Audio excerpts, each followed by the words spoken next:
Hi. Hi, welcome to Barvotti's 53rd live screening of Tools for Creatives. I am Phoebe Bradbury, and today I will be demonstrating some of the tools that I use every day in my art studio. I wouldn't want to be without them, and I find new uses for them all the time. There will be promotional offers during the program, and the promo codes will be active during the demonstration and for about half an hour after. The current time is 12 noon Central, February the 25th, 2022. Right now, the promotions are only available on amzn.to.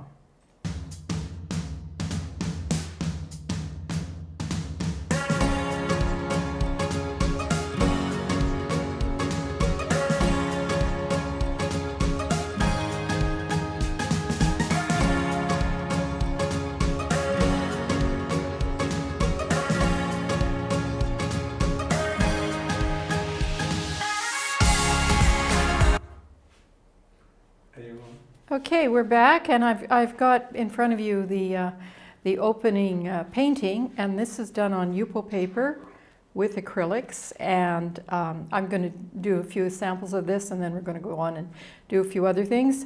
But this is just to show you that this is like a 2-minute painting. You saw it was sped up a little bit, but not that much. And when I look at this, I can see that I used our 1.5 inch shaper, because on the big corners, that's how big it was. And it was the streaking through was also done with this particular one. The paint is a it's an acrylic gold mixed with red, so it has a sheen when you look at it this way. Anyway, so that was this one. This is one it's just, we're just getting it ready for sale. Here's another one that was done very similarly a few days later because I liked it. The background is a little different because underneath I had scraped through with this particular tool, and you can see it. And this is what the tool looks like. Ooh, let me get it in front of you. So it's one I adapted for my particular purpose. I use it over and over again for making somewhat uneven parallel lines or ridges, and I'll show you some of that work later. And I'm just showing that to demonstrate what these tools can do. I'm pretty sure this is a 1.5 inch. This one was used down later, and these streaks were probably made with this one. This way. I've got a video of it. I can probably look at it and show you what it is. So this is another very quick painting, and I've got a lot of these that we've done in here. These are all done on Yupo paper, which is archival, which means they can be sold, and it's a lot of fun to learn how to use them. So this is another one, background with this very intense sort of spaghetti thing, background ridges, and then a surface where I've flattened it out, and I've used, I can see what I've used here is a 1 inch to flatten certain areas. Ooh, and I still got paint on that. Oh, there's a 1 inch there, and I think I've also flattened with it's flattened with a 3 inch. Where is it? Where did I put that? Here's a 3 inch. Okay. So this big brush came in over the surface of these other underneath ridges and flattened certain areas to give a different composition. So just a quick look through this. I'm not going to be, because we've done a lot. So through the show, we've made a lot of these types of Yupo paper paintings, quick Yupo paper paintings. This one shows one with a lot of gold ridges. Now I'm just going to show another one, and then we'll get started on one of the background things that we have to. Oh, I promised last time I would show the one we finished. We finished the show with, and this is one with it's gold, thick gold paint, or gold paint thickened on it's a blue background in this case. It doesn't really look much different than the ones with the black backgrounds. We made a number of these. I don't know how my Yeah, I think my...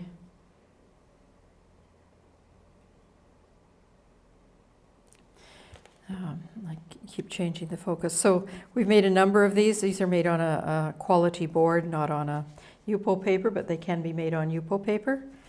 And these were all done with this crazy one with all the cutouts here. And I can tell because I know when I put this in here, I can see that edge. So that's the big band, and it's scraping through quite deep. And then I've learned how to make, instead of just scraping straight, which I did in some of these where I scraped pretty much flat, I started to slant the brush when I scraped. So we've been doing a series of those, and we probably, well, we can do one of those later today. I'm not sure exactly what we're going to do. We'll see how it works. I'd like to do a little bit of work on things that you know, the preparation for some of these things and how we use these. Well, we don't use this for preparation, but how we use these tools for preparation and for maybe using to go over older works that aren't the ones that I want to market, but with a little bit of attention, they can be marketable. So here, I'm going to put this back. The other thing that we may do today is work with a couple of poured paintings. These are poured. I did this one myself. Let's see. I'm just going to go in and focus it. I think it is focused. Just going to go in and show you, and then focus again. So this is a poured painting, and an 8 by 8 inch board. This is an 8 by 8 inch board that I made myself. This is one that we've done in the class. I did that one a couple of years ago, and it's covered with epoxy resin. And this is one I did during the class. And we're going to play with maybe doing one or two using, and I'm going to go out now. Let's see. There we go. Take that out of there. So, and of course this one doesn't have resin yet. That's another thing we will do at some point. Setting up for putting resin on is quite different than setting up for painting. But these tools work really well for putting on an epoxy resin. So let's see, there we go. So that's poured paintings, and we've done a number of things with this painting on a waxed butcher paper, or so this is sort of like a free form, play with the tool, have fun kind of painting done on freezer paper. And of course the problem with freezer paper is that it isn't archival, and so I will have to digitize this if I want to keep it. I have digitized this large one, and we've got a video of it, so it's kind of fun to see that it was actually just made with very inexpensive paper. The modelers, in this case it would have been, I think this one. Nope. Oh yeah, that one. As you can see, it exactly fits that particular mark. So this is the this is the painting done almost entirely with the 2.5 inch modeler on a piece of freezer paper with a plastic side, and even these circles were made by doing this underneath. And the whole thing probably took about a minute and a half. And it's just a matter of allowing yourself, playing with them till you know what they can do, and then just relaxing and doing them. So that's on butcher paper. And okay. And I should just briefly go over the sizes that we have. And some of the, I've got stuff on that one. Okay. Those are the same. That's a new one. I'm getting my new ones mixed up with my the ones I try to show and keep clean. So that's one of the, oh goodness. Here we go. Oops. So the sizes that we have here, and I don't want to spend too much time on this because it's pretty obvious that they're very similar. They're very high quality silicone in them. All of them have the same high quality blade. It's a, am I close enough here? It's a medium firm metallic ferrule. I had a dense, very dense plastic handle. So the handles are great. They don't split like wood or lose paint chips off them after they've been wet for a while. I do look after my tools, and one of the things, whenever I'm using them, the reason I like them so much is if this was a brush, it could do many of the things that a modeler brush can do, but the thing it can't, that it does better than a modeler brush is that I can clean it in an instant with just a damp cloth, and that's what I use when I'm demonstrating here. And that's what I use in my studio when it's working. So just a quick wipe with a damp cloth with wet paint. And you'll see a lot of that in the rest of the show because I will be doing that. 3-inch, 2.5, 2, 1.5, and 1 inch. And one of the features that I really like about them is the hole, because in a busy studio you want to keep your tools out of the way when you're not using them. And so if you have little hooks around, you can hang them up, and with these you can even hang them up when they've got a little bit of paint or something on them, and so they're at least off the work surface. Okay, so that's those, and we have also right now, and I've got paint on these, I apologize, I've only got one set right now. I've got to get another set for showing. This, I have 4 of the 5 here. These are 5-piece sets. Lovely. Which one am I missing? That's the 1, 2, 3, 4. I think the chisel point. I don't have it. Okay. I do have it in a different size, so. Huh. So these ones are all, these are 1 centimeter ones. It's a 5 centimeter, it's a 5-piece set. And I've temporarily misplaced the 5 centimeter or 10 centimeter flat chisel, but you determine the size of them by the length of this little flat chisel there. And there's 5 different tools that do different things, and we've got lists on the website. You can see each one is shown with a list of all the things that they can do. But they're pretty remarkable in that you can do a lot of different things with them that unless you play with them, you wouldn't really know. So these are 5-piece sets. This is the complete 5-piece 7mm set, which is available right now. So there's a flat chisel, a cup chisel, a angle chisel, a pointy, what's it called? Pointy end. Taper point. Taper point, thank you, Preben. And a circular chisel. And those are the ends that you get in these 5-piece sets. So they're quite, you can do a lot of different things with them. I like to paint with them because as an acrylic painter, I don't have to clean a brush. And as an acrylic painter, you have to keep your brushes very clean all the time or they will stick together and be ruined. And so there.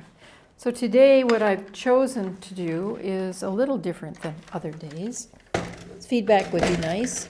Some of the things I've taken is when we're making some of these really interesting things, I've taken, what are they called? Monoprints off them. Thank you, Preben.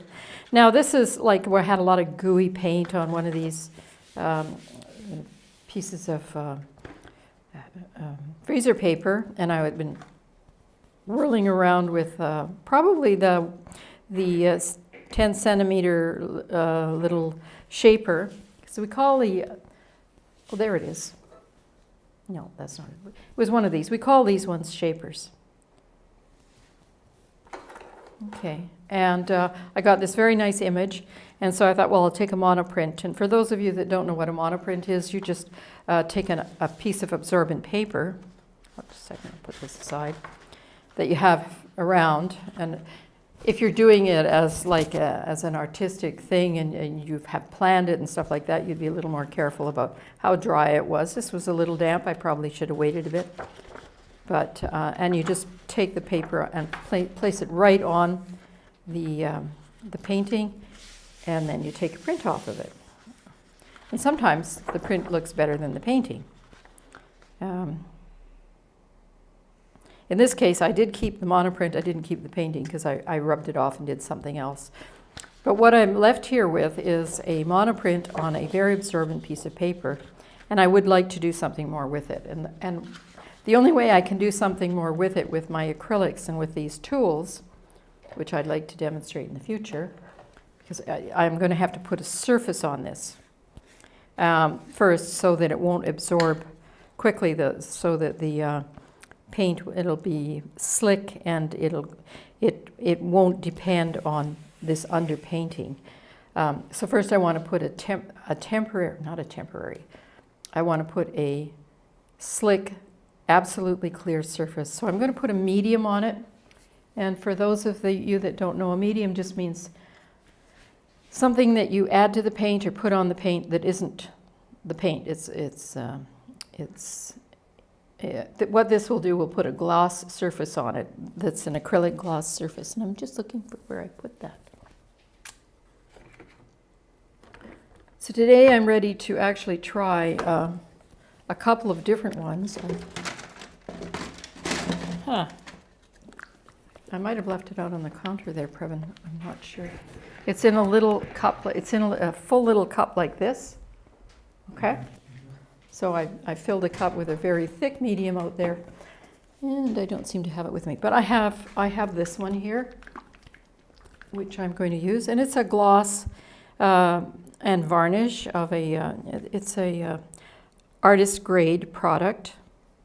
So I know it's going to be good, and because it had been sitting for a while, I put it through a little sieve.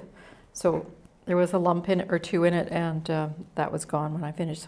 So basically I'm using this little 1.5 inch scraper to lay a layer of pure, clear gloss on here. And did you find it? No, it's in one of these. Yeah, I didn't see. Oh, okay, I didn't see.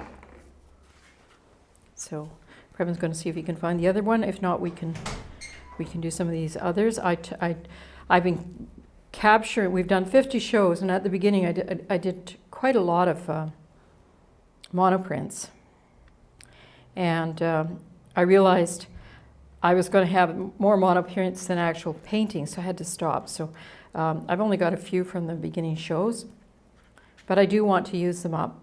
And so I'm only putting the gloss out to about, well, I might go a little bit more, but probably I will trim this as a finished piece using the center part of it, but it will be all glossy. Well, we'll see, because you come back on Monday, and I'm going to test them out. And by doing that, I will develop a system for using my old monoprints. Okay, it's probably in here. Thank you. This is my case where I prepare for my class, but then I find I am not that well prepared.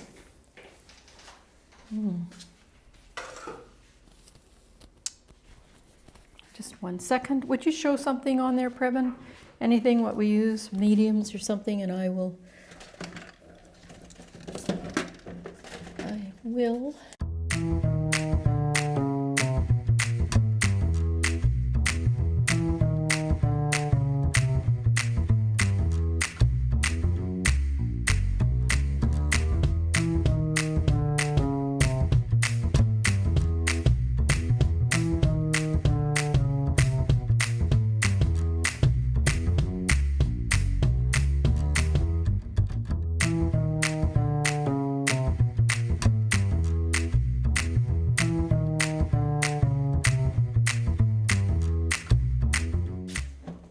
Okay, so we're, because we can't find the heavy thick gloss, which I took out a minute ago, probably before the show in a little package, I'm going to just continue and cover these other ones so that we can play with them next week. It doesn't matter if we have the really thick gloss or not, because gloss is gloss. But I do have a very thin one here, so I'm going to compare the thin one on Monday with the thicker ones. So where's the thick one? So this is a brand, this is Glossy. It's actually the same brand, but I don't talk about the brands on the Amazon Live show, unless it's my brand, because mine is a brand show. So I can talk about my Barvotti Mottlers, but not about other products. So there's the gloss. I'm going to put that on that one again, like the other one.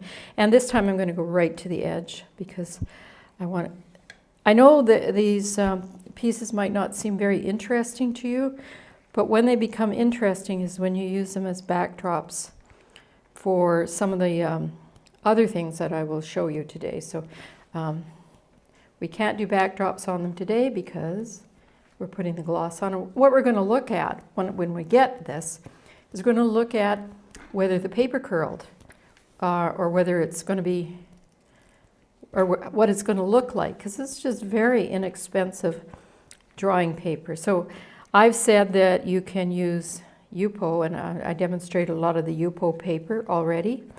But if you want to turn a less expensive paper into something that works like Yupo or is closer to a Yupo, will have more like a slick surface, just put gloss on it if you're working with acrylics, and that'll work. So can you see that? Is that on there? Okay. So I'm just going to set this aside, and we will look at this to see what the quality of the gloss is on Monday. And I've got one more other type of gloss here. That's what I think is a little thicker, and this other one is even thinner. It's called this is the one that's a brand name, and it's almost like milk. But it should give me a good glossy surface, and I'm going to have to write on here that that's what it is. But it's almost it looks like milk, and the other thing I should tell you is these glosses always look like milk, and they dry perfectly clear. So this will dry beautifully and clear. We have 2 followers. Oh, great. So thank you. Thank you. Thank you for following. It makes a big difference, and I really appreciate it. We're just starting on our journey, so any feedback you've got would be really appreciated. Okay, here what I have is, I'm going to bring over just to show you some paintings that were done on the glossy paper. We have a question. Sure. How would I apply texture using these brushes, if any? You Repeat the question. I know that's a good question, and the question is how can I apply texture when using these brushes? So there's one of the main ones that I do is I just cut the edges of the brushes, and then I have a type of texture. This is going to be a very rough, full texture, and then this would, if I made little tiny ones, it would be a tiny texture, and so you can end up with thread-like textures, or here's a number of brushes that I have that I've made to make texture, and we will be going over some of those. And not sure whether we'll do that. I think we might do that today. But the other thing that you can do is you can choose, rather than a gloss, you can apply them with flat. You can choose something like, what is it called? A matte medium, where there's tiny little bits of hard medium in it. So instead of a shiny surface, you get a matte surface. So that's one type of texture. But I just want to give you a chance to show you that these do work just like the Yupo paper once you have applied the gloss. So I do expect to get an opportunity to make these great marks. So in some ways, the marks are darker or more intense on paper that has been, that's not Yupo paper. It does tend to absorb through. And so I'm going to just demonstrate some textures. Real, where's some Yupo paper? So this is Yupo paper. And just to do a quick demo of different textures, and I hope this answers your question. And the reason I'm doing a dark color is because you're going to be able to see it. So these are set out very precisely, these little teeth, so they're all very even. So there you can get sort of a cross-hatch texture. And you can also go like this, and like this, and like this, until it becomes, you know, fairly texturized. It might not be the way you want, so you could do a wiggly texture and a wiggly texture this way, and you end up getting a smaller and smaller texture. What I've noticed is the type of ridge or mark is dependent on how if I'm cutting these. I can show it here, I think. I have a little bit of trouble getting it right in front of the screen. These are cut very rough, because it's more to get a visual image than a textured thing, but by just going over them, you will get textures and lines. And this, if you want, when you're talking about texture, if you want a texture that lifts up from the canvas, these are great because they actually leave something above the canvas. You get a textured canvas. You can also use it to remove texture if you have a very heavy linen background or support, and you don't like the texture and want to get rid of it. You can use this. So all of this has got a lot of texture. You take something like this and remove the texture. Oh, I must have a little something on there. That's funny. It's leaving a spot. But you can see, I'm going to clean that. So just to show you how I clean them. Oops.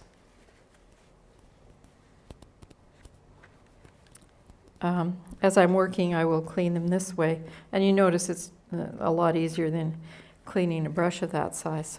So I can just remove the texture.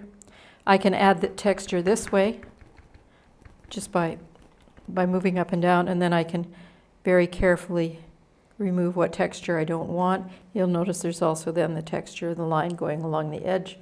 And this is the movement I used to make the swans. There, I've removed the texture.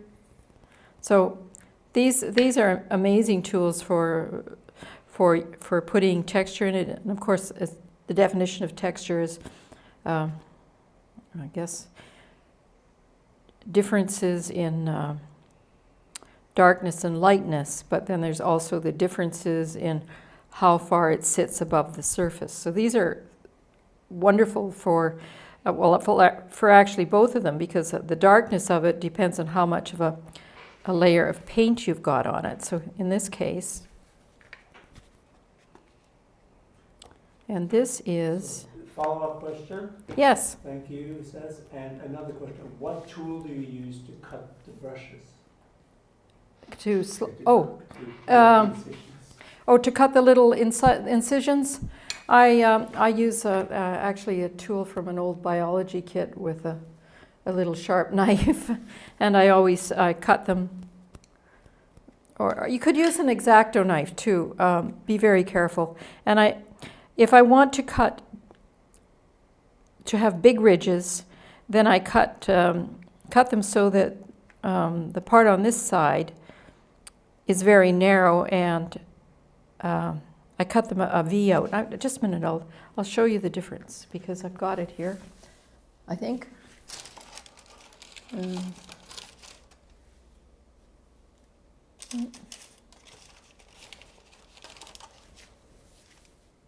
Oh, here it is. Sorry.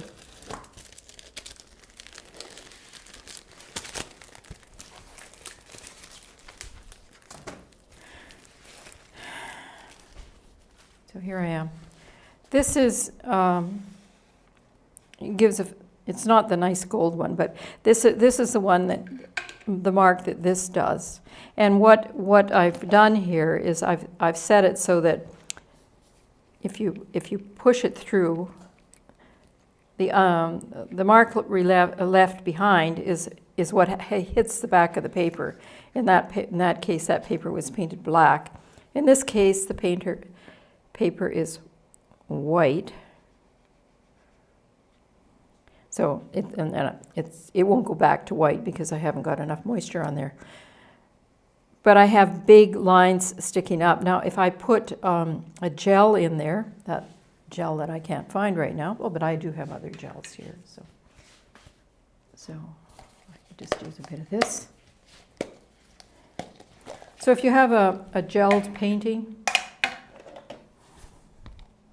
I'm just going to use a bit of the gold.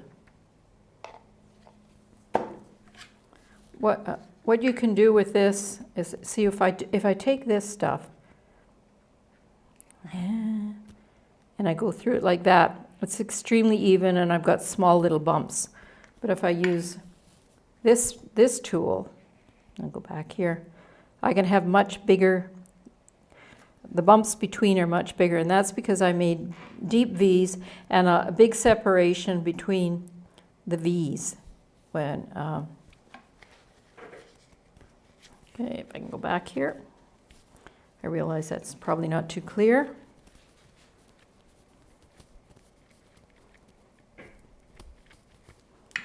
The difference between these two, besides the fact that this one is not a very good one, but the cuts on them. See this one here, the little gold one, or yellow one. This one also has a wooden handle, so you can see how it's coming apart a bit. But I cut it perfectly. I actually measured. Oops, where am I going? Okay, here I am. I measured all of those little things, so it looks like the top rail of a castle or something like that. The innie is exactly the same as the outie, or more or less. And with this one, the part that touches the bottom of the paper that scrapes away is much smaller than the V, and that allows me to put very thick paint on it, so I get very big glossy bits of gold and stuff on there, and the back part is black, and that's entirely because of how I cut the edge. And playing with that, I will play with it further, but that's about as far as I've gotten here, because I've only been doing this a few times. But this is another one here, and I don't know if I can show it right.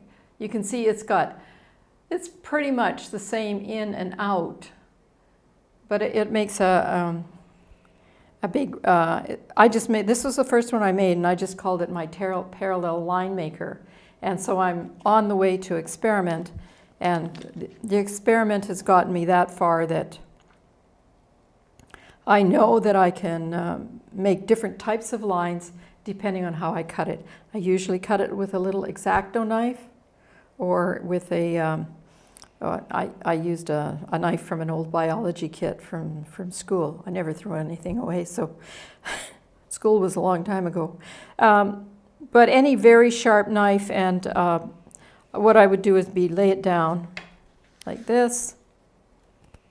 Okay, let's get that in. I'll get it in focus here. Sorry.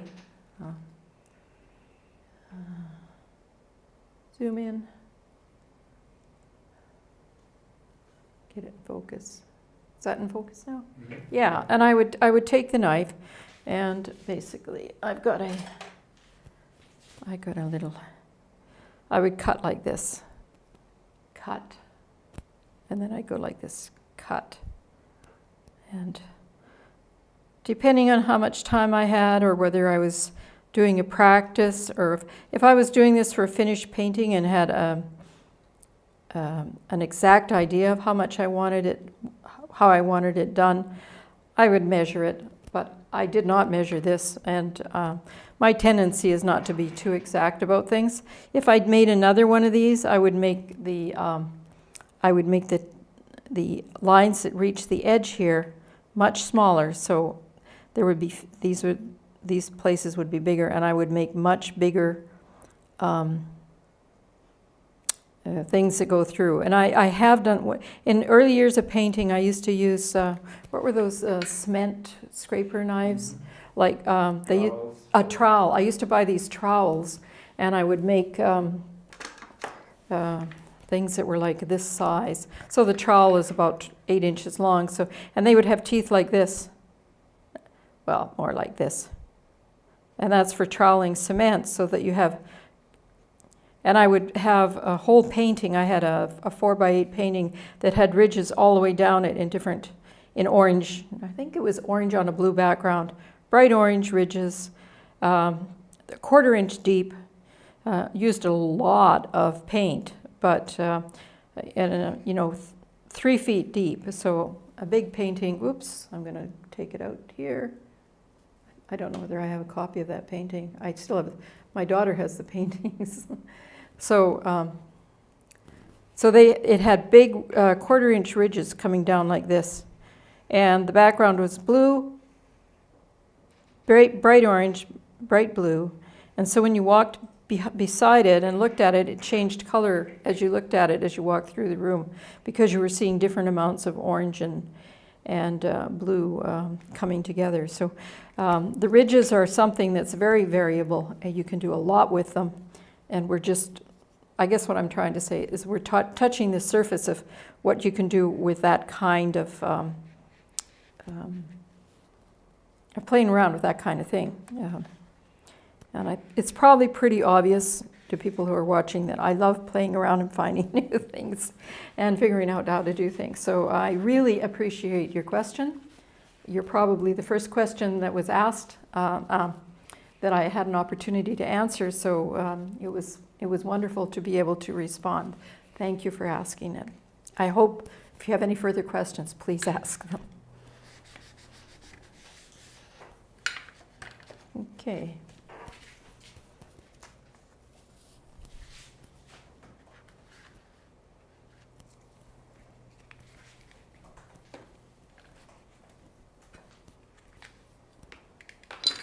So this, I'm going to just save it. I'm going to save it by just covering it with blue. So this is Yupo paper, and it can be used over and over again. If I wanted to, I could actually take this and wash it right off and use it again. But sometimes there's value in having a bit of an underpainting before you get started. And I wanted to sort of step into that maybe a little bit today and in other things, because you don't always just start off with a blank sheet. I'm not going to use that. Sometimes it's nice to have something underneath, like this. I think it's good to have things that are a bit lighter underneath. So sometimes I will cover a painting with yellow or something like that. Now I really do want to scrape through, so I'm going to just go like that, maybe to get some. So I could have scraped through with our tools, but the paint was starting to get a little dry, and I just can't see my water here. Where's my water? So just to show you that moving that is actually pretty easy on the Yupo paper. Ooh. Actually, pretty easy actually to remove the whole stuff, the whole thing. So Yupo paper sort of remains like this interesting thing that you can clean off at any point if you want to.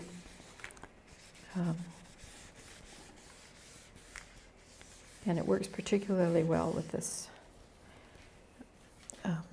with these tools. Here's my rags that I keep available. So I'm not going to use this piece of paper, piece of Yupo today, but it's got a nice light blue tinge. I'm not going to bother taking it all off. And I will, oops.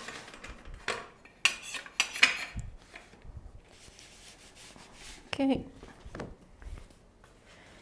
Also, there goes this. So as you can see, if this had been a brush, I would be like soaking for, I'd be lucky to get all the paint off of it, let's put it that way.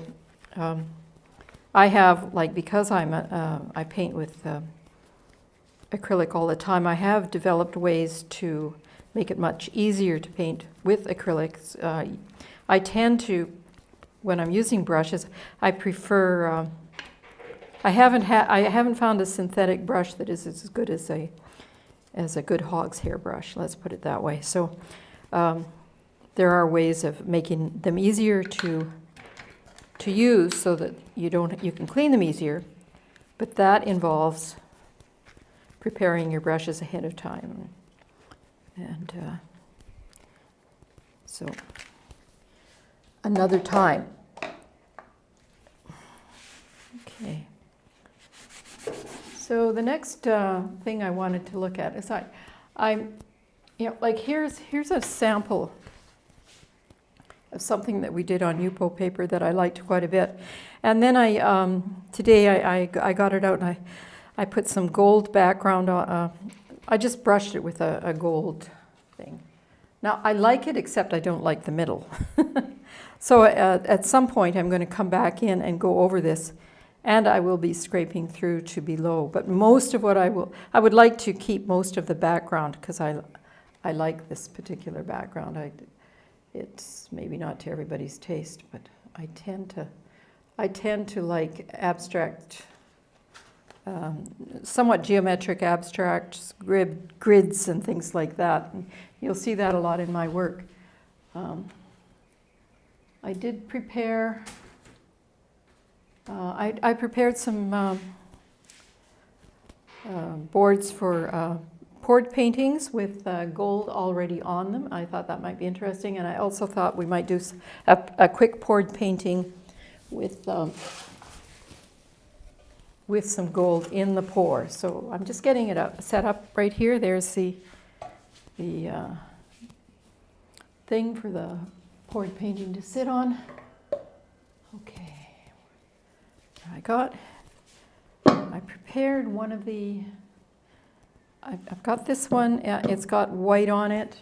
I've got another one, it's very inexpensive surface, but it's got gold, and I thought it'd be interesting to pour directly onto gold.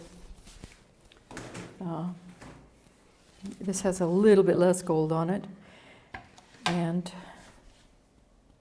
maybe you could show, there's one thing you could show, and then I will, Yeah. it'll just take me a minute to get this set up.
Okay, so we're somewhat set up here. If you haven't seen a poured painting before, please don't judge them by this one, because I did a number of them 3 years ago, and I'm doing a few more for this than anything.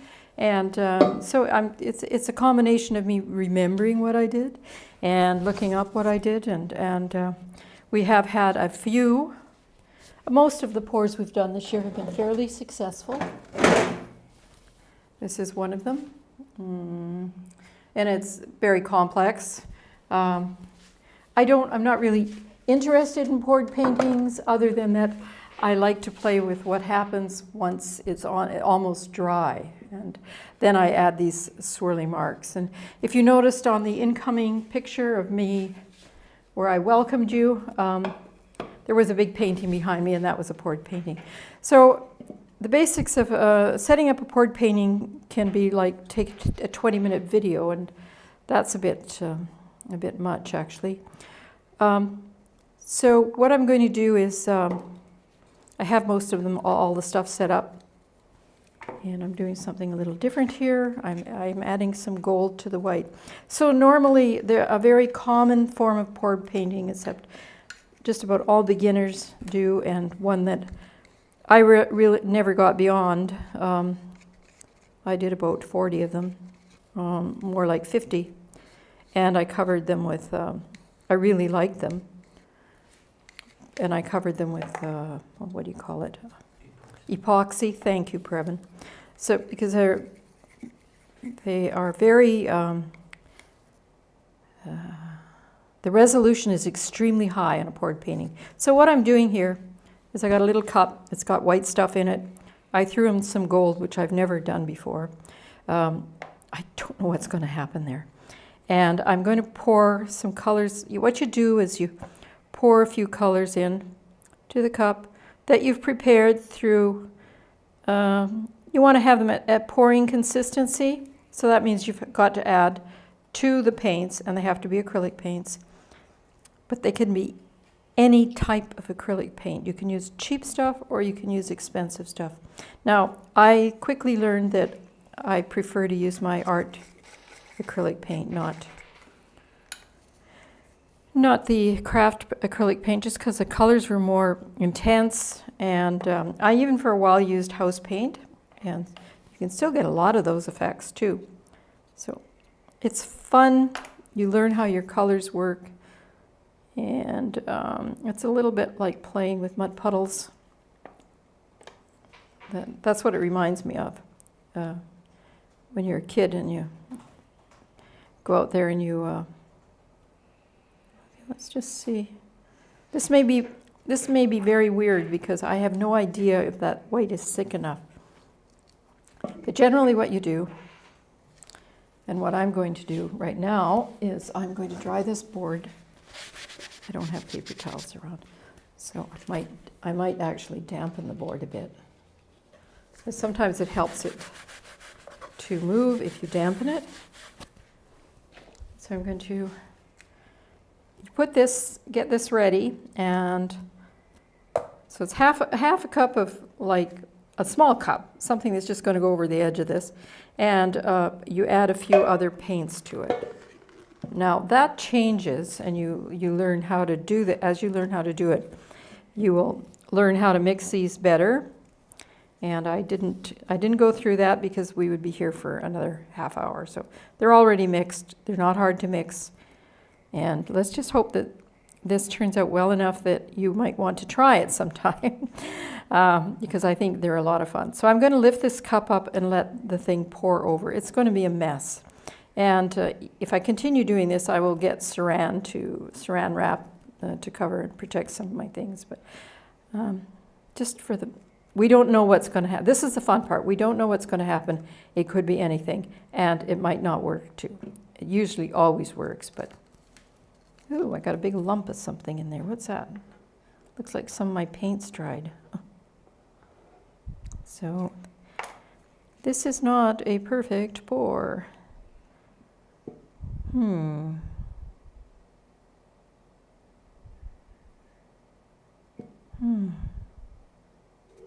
This is not even going to be very interesting, I don't think. I think some of my paints are dried. So what I'm going to do right now is I am going to save this lovely board and throw out the paint.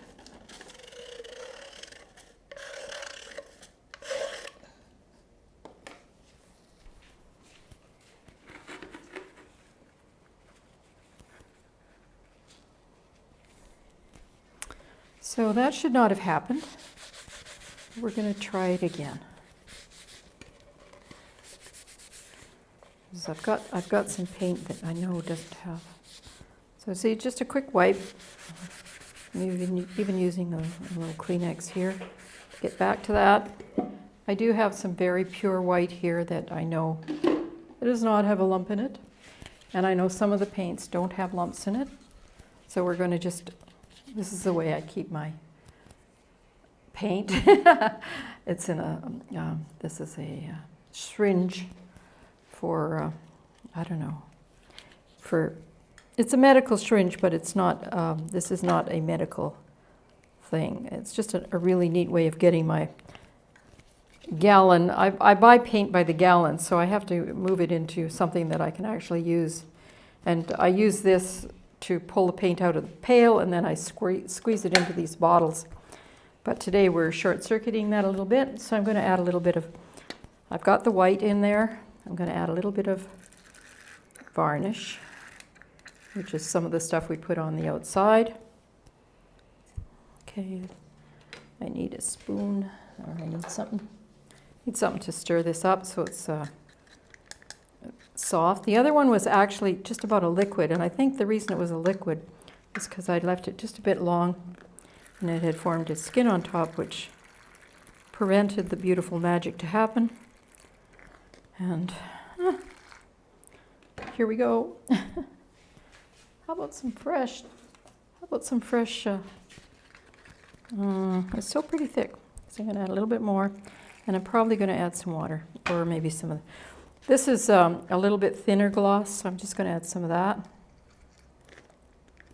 And now we're going to add these paints. But what I'm going to do before I add them is I'm just going to put that down there. I'm going to make sure. Oh, there's my popsicle sticks. Okay. I'm going to make sure that the ones I add actually don't have lumps. No lumps in that. Can you see that? No lumps in it. Is it focused properly? Yes, I think. Okay, there we go. I could put a little bit more straight in the thing. So this is a nice blue-green. And it's important that I don't mix the popsicle sticks together because we want the colors to go in pure, because the reason they mix so beautifully, and I sure hope I'm not lying this time, is, is the paints go in fairly pure, and they it's a chemical mixture that occurs that makes the pores so interesting, and we would like it to be that way. So this is yellow, and I was going to add some gold and some red. So this sounds like an awful lot of stuff, but the gold is just because I added gold to the last one, and actually that lump that I got might have come from the gold rather than the white, but let's just play with this. Okay. Now, I know there's probably some very experienced pourers looking at me and saying, "What's she doing?" Well, I would say that nothing more than I am on my journey, and I've never done this little thing of stepping it in before like that to see, and I'm trying to see what's going to happen. So let's see. Oh, and by the way, this is a really good board that I purchased from Amazon. It's a birch, but I usually make my own. So here we go. 1, 2, 3, 4. Let's see. Let's hope it's better than the last one. Oh, that's better. So I didn't add any special oils or anything to this. And it's not very fluid.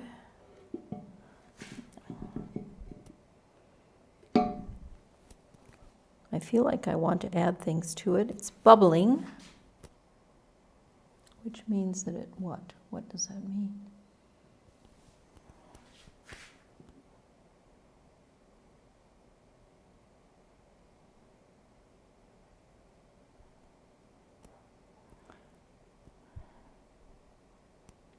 From my experience pouring before, I would say this is definitely very thick. And I'm going to just do a little bit of playing around here. What I'm playing around with is just a very thin gel, just to see if I can get it to soften up a bit.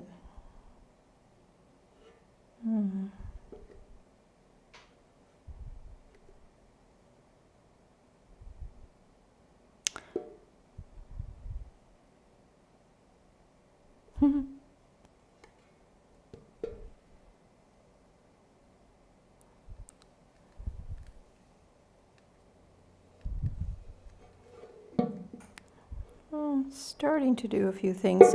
So I'm going to take one of my tools here.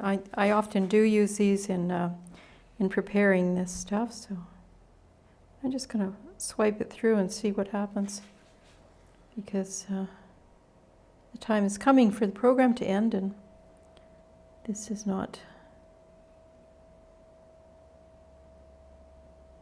We're just going to see.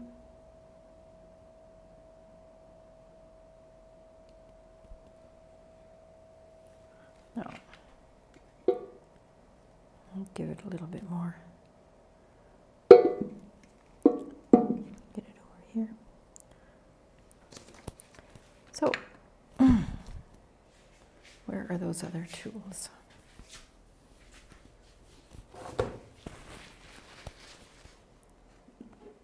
Let's move it down a bit more. Or, no, this way. That looks just.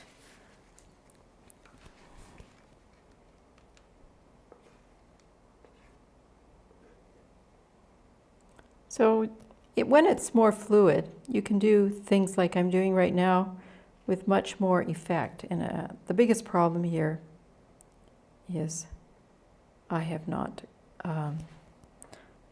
my pour was not fluid enough. So, and that's a problem caused by rushing. And it's funny, when I was working all by myself in my studio, I never rushed. But I have kind of a planned timeline for the classes. So, what will happen here with this? I don't know. This is not going to change very much. It might change if if you're a person who does these things, you might try something like this. I don't know, because this is a very clear gloss that I'm putting. Oh, the other thing I was going to do is I was going to try putting just some gold in and see on top, and see what that would do. So let's just. It's a bit easy for me because I keep most of my tools in in these bottles, so I can actually.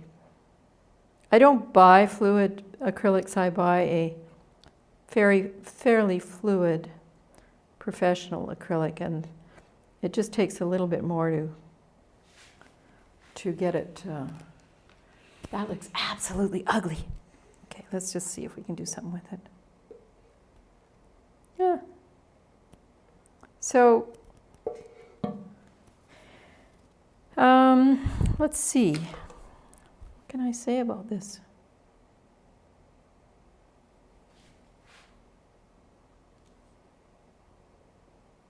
I could say how not to pour. I'm tempted very much to just remove this from this again. And in fact, that's what I'm going to do. And we're going to use the board again next day. We are now at 1:04. I appreciate you being here. I think, obviously, I can take all the suggestions, but we will do more pours, and I promise they will work.